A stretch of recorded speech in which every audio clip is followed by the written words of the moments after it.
Hello everyone, welcome you all complete revision in 9 minutes. So basically आज गणेश चतुर्थी है, तो आप सभी को गणेश चतुर्थी की बहुत सारी शुभकामनाएं। इसलिए आज का हिंदू आया नहीं है। कल ही न्यूज़पेपर में आ गया था कि 19 सितंबर को हिंदू नहीं आएगा, लेकिन हम अपनी इस सीरीज को छोड़ेंगे नहीं बीच में। सो इसलिए मैंने आज आपके लिए इंपॉर्टेंट टॉपिक सेलेक्ट करके रखे जो हम वैसे भी बीच बीच में डिस्कस करते रहते हैं। सबसे पहला टॉपिक तो आपका ये रहेगा कि अभी हमारे ऑनरेबल प्राइम मिनिस्टर ने, क्योंकि कल हमारे ओल्ड पार्लियामेंट का लास्ट आपकी सिटिंग थी, लास्ट सेशन था, तो उसमें बोला कि हिस्टोरिक डिसीजन के बारे में बात की। दैट इज वो क्या है आपका कि 1/3 रिप्रेजेंटेशन और 33% जो रिप्रेजेंटेशन है वो फीमेल्स को दी जाएगी इन लोकसभा और स्टेट लेजिस्लेटिव असेंबलीज। हमारे 1/3 जो रिप्रेजेंटेशन है फीमेल्स का वो लोकल बॉडीज पंचायत पे तो ऑलरेडी गिवन है, लेकिन अब तक लोकसभा स्टेट लेजिस्लेटिव असेंबलीज आपके पार्लियामेंट में इनमें गिवन नहीं थी।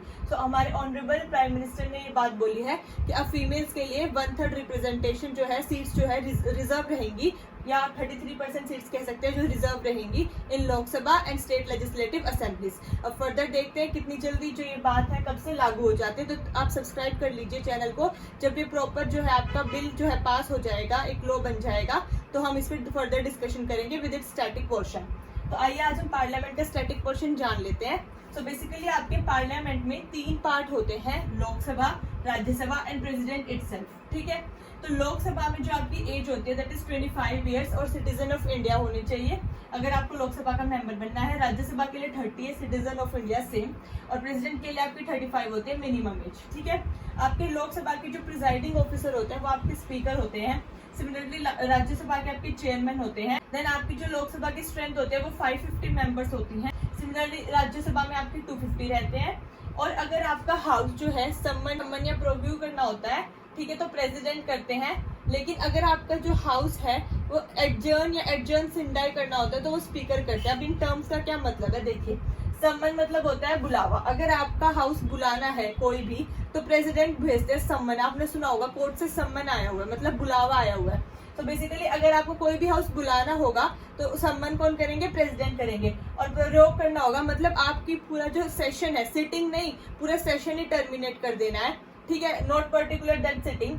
तो इस वजह से हमारे जो है प्रेसिडेंट प्रयोग करेंगे। लेकिन अगर आपकी पर्टिकुलर सिटिंग आप सिर्फ टर्मिनेट करनी है तो वो हमारे करते हैं स्पीकर जो लोकसभा के रहते हैं। और अगर ये बोल दे ये एडजर्न करते हैं हाउस को, इट मीन्स ये एक डेफिनेट टाइम बताएंगे कि कब तक के लिए एडजर्न कर रहे हैं। लेकिन अगर ये बोल दे ये एडजर्न सिंडाई कर रहे हैं, इट मीन्स ये नहीं बताएंगे टाइम आपका कि कब तक के लिए करें। इट मीन्स इंडेफिनेट पीरियड के लिए इन्होंने कर दिया है पूरे सिटिंग को टर्मिनेट। ठीक है, उसके बाद हमारे जो कॉरम होता है वो 1/10 होता है लोकसभा में भी, राज्यसभा में भी। और साथ ही में आपकी कुछ स्पेशल पावर होती है, स्पेशल प्रोविजंस होते हैं जो लोकसभा के अलग है और राज्यसभा के अलग है।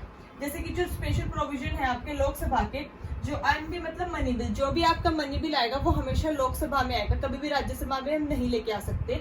कॉन्स्टिट्यूशनल अमेंडमेंट बिल है वो भी हमेशा लोकसभा में आएगा, राज्यसभा में नहीं आता है। साथ ही में बच्चों को ये कंफ्यूजन रहती है कि कॉन्स्टिट्यूशनल अमेंडमेंट बिल जो है खाली मिनिस्टर ही लेके आएंगे, क्योंकि मतलब वो कॉन्स्टिट्यूशन में अमेंड करना पड़ेगा, तो उसके लिए तो आपके प्राइवेट मेंबर्स नहीं ला सकते।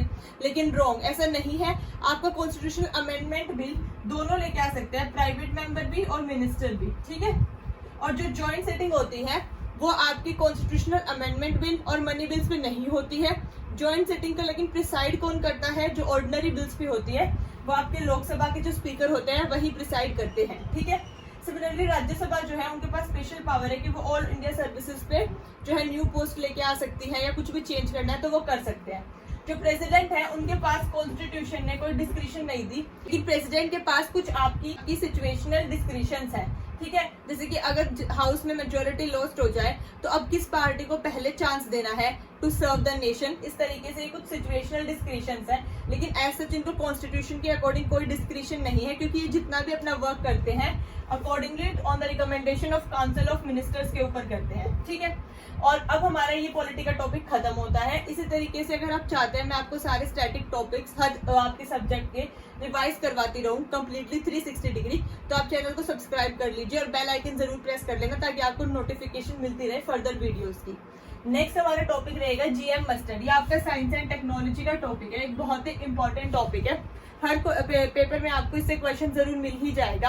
और अगर आप स्टेट पीसीएस या फिर यूपीएससी, यूपी पीसीएस ऐसे एग्जाम्स देंगे तो उनमें तो काफी अच्छे लेवल का क्वेश्चन इससे पूछा जाता है। तो बेसिकली हम जान लेते हैं कि इसका क्या जो है अभी न्यूज चल रहा है। इंडिया में जो बीटी कॉटन है, बैसिलस thuringiensis, वो पहली जो है आपकी जीएम क्रॉप है, मतलब जेनेटिकली मॉडिफाइड क्रॉप है। लेकिन अभी जो जीएम मस्टर्ड है, जेनेटिकली मॉडिफाइड मस्टर्ड, इसको अभी अप्रूवल नहीं दिया गया है, ठीक है, हमारी जीईएसी कमेटी के थ्रू, दैट इज जो हमारे चेक करती है जेनेटिकली इंजीनियर्ड क्रॉप्स को आपके, ठीक है। सो बेसिकली धारा मस्टर्ड 11 आप कह सकते हो इसको, DMH11 भी इसका दूसरा नाम है। ये किस तरीके से जेनेटिकली मॉडिफाइड होते हैं और इससे हमें क्या लाभ क्या हानि है, अब हम इसका 360 डिग्री एनालिसिस करते हैं, ठीक है। अब देखिए ये हमारा एक प्लांट है। पहले कन्वेंशनल जो मेथड था, इनिशियली हम लोग कैसे पोलिनेशन करवाते थे। सबसे पहली बात, हम पोलिनेशन करवाते इसलिए है ताकि हमें हाइब्रिड सीड मिल सके, जिसकी प्रोडक्टिविटी आपके नॉर्मल प्लांट की प्रोडक्टिविटी से ज्यादा रहेगी, क्योंकि उसके जीन्स में हमने चेंज कर दिया है, तो वो स्टेबिलिटी ज्यादा रहेगी, ग्रोथ ज्यादा दिखाएगा। तो इसलिए ये सबसे पहले तो ये कन्वेंशनल तरीका हम पहले ऐसे करते थे। ये हमारा एक प्लांट है मस्टर्ड का, इसमें ये आपका एंथर होता है जिसको हम मेल पार्ट बोलते हैं, और ये आपका पिस्टिल होता है जिसको हम फीमेल पार्ट बोलते हैं, या कार्पेल भी बोल सकते हैं आप इसको, ठीक है। सो बेसिकली इसका जो एंथर होगा हम उसको बर्न कर देंगे, क्योंकि हम चाहते हैं ये क्रॉस पोलिनेशन करे, क्योंकि अगर एक ही में मेल पार्ट एक ही में फीमेल पार्ट है तो बेसिकली ये सेल्फ पोलिनेशन कर लेगा, जो हम नहीं चाहते, क्योंकि उससे आपकी वेराइटी अलग अलग तरीके की जनरेट नहीं हो पाएगी। तो इसलिए हम चाहते हैं ये प्लांट 1 प्लांट 2 के साथ क्रॉस पोलिनेशन करके अपना जो हाइब्रिड प्लांट है वो जनरेट करे। सो अब देखिए बेसिकली आपका जो ये मेल पार्ट है इसको हम बर्न कर देते हैं प्लांट 1 में से, और इसका ये जो फीमेल पार्ट है ये आपका जाके प्लांट 2 के साथ फर्टिलाइज करेगा, लेकिन ये नहीं जाएगा बेसिकली, क्योंकि आपके जो मेल्स हैं वो एयर में पोलिनेशन के थ्रू ट्रेवल करते हैं, तो यहाँ के जो पार्ट है मेल के वो यहाँ आ जाएंगे और इन दोनों में जो है क्रॉस फर्टिलाइजेशन हो जाएगी। ये आपका पहले जो है कन्वेंशनल तरीका था, हम इस तरीके से करते थे, लेकिन ऐसे बहुत टाइम लगता था, क्योंकि आप हर प्लांट के पार्ट मेल पार्ट को जाके बर्न करेंगे, फिर आप ये दूसरी वेराइटी का होगा, ठीक है, आप इसका चाहेंगे इसका मेल पार्ट इसके पास आए, तो बहुत टाइम कंज्यूमिंग था, ठीक है। उसमें गलती होने के चांसेस भी काफी ज्यादा रहते थे कि हमें जितनी प्रोडक्टिविटी का हाइब्रिड आपका प्लांट चाहिए, जो 3rd जनरेशन में इनका रिजल्ट पैदा होगा वो आएगा कि नहीं आएगा बेसिकली, ठीक है।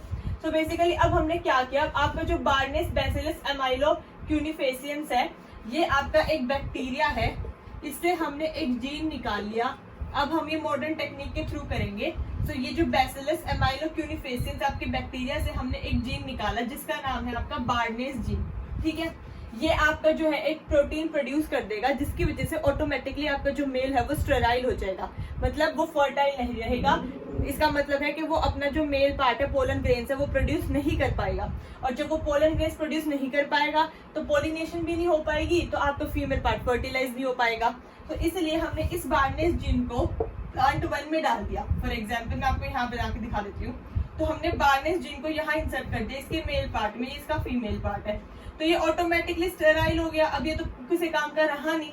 और सेकंड हमने एक इसमें जीन डाल दिया आपका बार जीन, जिसको हम बोलते हैं मार्कर जीन, इसको हम कह सकते हैं आपका मार्कर जीन, ठीक है। और ये हमने कहाँ से एक्सट्रैक्ट किया, स्ट्रेप्टोमाइसिस हाइग्रोस्कोपिकस, ये भी आपके एक बैक्टीरिया है। ये बेसिकली किस लिए डाला हमने, ताकि आपका जो ग्लूफोसिनेट है ये आपका एक हर्बिसाइड है, मतलब पेस्ट रेजिस्टेंस। अगर इस प्लांट पे आके किसी पेस्ट ने खराब कर दिया तो इस वजह से इसको कोई नुकसान ना हो, जब हम इस पे ग्लूफोसिनेट जो है स्प्रे करें, ये एक हर्बिसाइड है, ठीक है। तो हमने उसके लिए बार जीन डाले इसकी प्रोटेक्शन के लिए। तो बेसिकली इसमें हमने बार्नेस डाल दिया, साथ ही में हमने इसमें बार जीन डाल दिया। और ये आपकी जो वेराइटी है ये आपकी इंडियन वेराइटी है जिसका नाम वरुणा है, और हमें इसको जो है हाइब्रिड करवाना है अर्ली हीरा के साथ, जो आपकी यूरोपियन वेराइटी है। ये आपकी यूरोपियन वेराइटी है अर्ली हीरा, ठीक है। तो अब स्टोरी आप ध्यान से समझिएगा, ये आपका मेल है अर्ली हीरा का, ये फीमेल है। तो बेसिकली हमने इंडियन वेराइटी वरुणा में आपका बार्नेस जीन डाल दिया और बार जीन डाल दिया। बार्नेस जीन का फंक्शन है क्योंकि वो इसके मेल को स्टेराइल मतलब खत्म कर देगा, और बार जीन का फंक्शन है जब भी आप इस पे कोई भी हर्बिसाइड स्प्रे करेंगे तो ये प्रोटेक्ट करके रखेगा उनको, खास करके ग्लूफोसिनेट हर्बिसाइड से।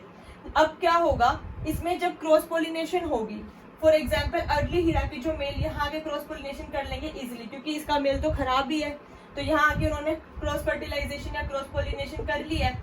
तो फर्स्ट जनरेशन में जो सीड पैदा होंगे आपके वो काफी अच्छे होंगे, उनकी प्रोडक्टिविटी 30% तक जो है ज्यादा रहेगी। लेकिन सेकंड जनरेशन में क्योंकि यहाँ का भी मेल जो है दोबारा से इतने अच्छे सीड्स प्रोड्यूस नहीं कर पाएगा, इसलिए हम ये जो बार स्टार जीन है इसको हम डालेंगे अर्ली हीरा में, ये हमने क्यों डाला अर्ली हीरा में, क्योंकि हमें ताकि जब हम दोबारा से मतलब सीड से जब दोबारा प्लांट ग्रो करेंगे सेकंड जनरेशन का, उस टाइम अर्ली हीरा की जो प्रोडक्टिविटी है वो ज्यादा रहे। तो बेसिकली वरुणा में हमने डाला baldness gene and bar star gene डाला हमने अर्ली हीरा में, और बार स्टार जीन जो है आपकी मेल की प्रोडक्टिविटी को इंक्रीज करता है। तो ये पूरा फिनोमिना है इस तरीके से जो है, और ये सब आपका जो काम है ये लैब में होगा। मिस्टर दीपक पेंटल जो है वो ये काम करके देंगे। तो जो फार्मर के पास जो सीड आएंगे आपके, वो आपके फर्स्ट जनरेशन के सीड जाएंगे। साथ ही में उनको इस तरीके से डिजाइन किया होगा कि जब उनको ग्रो करके दोबारा से आपका प्लांट आएगा तो सेकंड जनरेशन में ऑलरेडी बार स्टार जीन जो है आपका प्रेजेंट होगा। तो साथ ही में जो सेकंड जनरेशन की हाइब्रिड सीड ग्रो होंगे वो भी काफी हाई प्रोडक्टिविटी के साथ ग्रो होंगे। ये समझने में तो फिर भी इजी है। और इसमें अब कंसर्न्स ये है, हमारी गवर्नमेंट क्यों जीएम मस्टर्ड को अलाउ नहीं कर रही है, क्योंकि इससे आपके एनवायरमेंटल इम्पैक्ट काफी ज्यादा हजार्डस है। मतलब जब हम एनवायरमेंट के साथ छेड़छाड़ करेंगे, अगर हमने एक प्लांट के मेल को ही स्टेराइल कर दिया, दूसरे की मेल की प्रोडक्टिविटी हमने इंटेंशनली बढ़ा दी, तो इससे आपकी जो एनवायरमेंट है, जब ये प्लांट आपका सोइल में डिसॉल्व होगा, ठीक है, तो बहुत ज्यादा हजार्डस कॉन्सिक्वेंसेस फेस करने को मिल सकते हैं। तो इसलिए ही अभी इस पे जो है टेस्टिंग चल रही है। अभी हमारी गवर्नमेंट ने इसको ऑफिशियली अलाउ नहीं किया है इंडिया में। तो देखते हैं आगे क्या रहता है। बाकी आप सब अपने पॉइंट ऑफ व्यू भी दीजिए कि हमें क्या जीएम मस्टर्ड, ऑल्दो हमारे पास मस्टर्ड की इंडिया में मोर देन 5000 वेराइटीज हैं जो हम लोग ग्रो करते हैं, लेकिन क्या हमें जेनेटिकली मॉडिफाइड मस्टर्ड को इंडिया में अलाउ करना चाहिए ताकि मोर देन 30% प्रोडक्टिविटी इंक्रीज हो सके, क्लाइमेट चेंज से वो रेजिस्टेंट बन जाए और इस तरीके से जो है हम मस्टर्ड को ग्रो कर सके। आई होप आपको आज का लेक्चर पसंद आया होगा। इसी तरीके से आप और ज्यादा साइंस एंड टेक्नोलॉजी के टॉपिक्स जानना चाहते हैं हमारे साथ, तो आप चैनल को सब्सक्राइब कर लीजिए। Thank you so much. जय हिंद।